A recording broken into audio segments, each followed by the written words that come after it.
First ஒரு பாத்திரத்தை வச்சுக்கோங்க. எண்ணெய் ஊற்றிக்கோங்க. அது எண்ணெய் இன்னும் கொஞ்சம் அதிகமாக ஊற்றிக்கோங்க. பெருஞ்சீரகம் போட்டுக்கோங்க.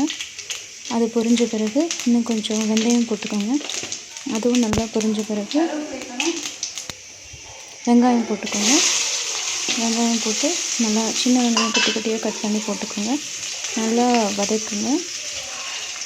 அது நல்லா இது கோல்டன் ப்ரௌன் கலர் ஆகிற வரைக்கும் நல்லா ஃப்ரை பண்ணிகிட்டே இருங்க.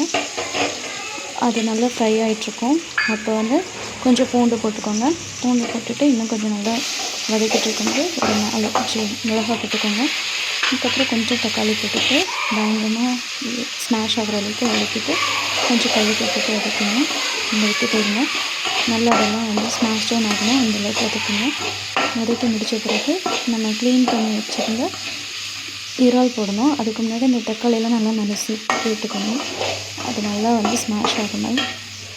அதுக்கப்புறம் கொஞ்சமாக சில்லி பவுடர் கொஞ்சம் ஆட் பண்ணணும். கொஞ்சம் ஆட் பண்ணி வச்சு இதையும் நல்லா ஃப்ரை பண்ணிக்கோங்க. ஃப்ரை பண்ணிகிட்டே இருங்க. அது நல்லா மிக்ஸ் ஆகிற அளவுக்கு ஃப்ரை பண்ணிவிட்டு அதில் இப்போ நம்ம என்ன பண்ண போகிறோம்னா கொஞ்சமாக இது மஞ்சத்தூள் போட போகிறோம். மஞ்சத்தூள் போட்டு அதை நல்லா ஃப்ரை பண்ணணும். ஃப்ரை பண்ணிவிட்டு நம்ம கழுவி வச்சுருக்கு ப்ரான்ஸ் சேர்த்துக்கிறோம். ப்ரான்ஸை நல்லா ஃப்ரை பண்ணணும். இது டைகர் ப்ரான்ஸ் தான், அதனால பெருசு பெருசாக இருக்குது.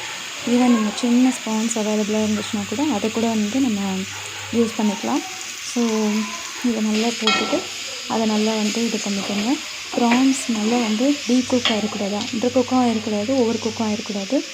ஸோ அது ஓரளவுக்கு தான் குக் ஆகணும். இப்போ இந்த டைமில் கொஞ்சம் உப்பு போட்டுட்டு அதை நல்லா வதக்கிட்டுருக்கோம். அதுக்கப்புறம் கொஞ்சம் தண்ணி சேர்த்து அதை நம்ம யூஸ் பண்ணி வச்சிடலாங்க. அவ்வளோதான். நல்லா இதை ஒரு டைம் மிக்ஸ் பண்ணி விட்டுட்டு நம்ம மூடி போட்டுடலாம். அவ்வளோதாங்க. கொஞ்சம் நேரம் பாயில் ஆகட்டும். 15 மினிட்ஸ் கிட்ட பார்க்கும்போது பார்த்திங்கன்னா நல்லாவே வந்திருக்கு. ஒரு கிரேவி கன்சிஸ்டன்சியில் இருக்குது. உங்களுக்கு பார்த்தாலே தெரியும். நல்லா அந்த ப்ரானும் குக்காக இருக்குது. அது நல்லா பார்க்கறதுக்கு appetizing-ஆக இருக்குது. இந்த டைமில் நான் கொஞ்சம் பெப்பர் அண்ட் இது cumin இதை ரெண்டுமே போட்டுட்டு கடைசியாக கொரியாண்டர் லீஃப் போட்டு நல்லா வதக்கிக்கலாம். அவ்வளோதான். இப்போ நமக்கு நல்லா கிரேவி கன்சிஸ்டன்சியில் இருந்தது இப்போ ட்ரை ஆகிடுச்சு. ஓகே, அவ்வளோதான். ரெடிங்க, முடிஞ்சிச்சு. இப்போது அவ்வளோதான்.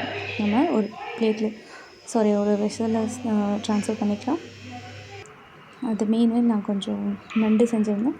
இன்றைக்கி சாப்பாடு நண்டு, ப்ரான் ப்ளஸ் சாதம். அவ்வளோதான் ஃப்ரெண்ட்ஸ்.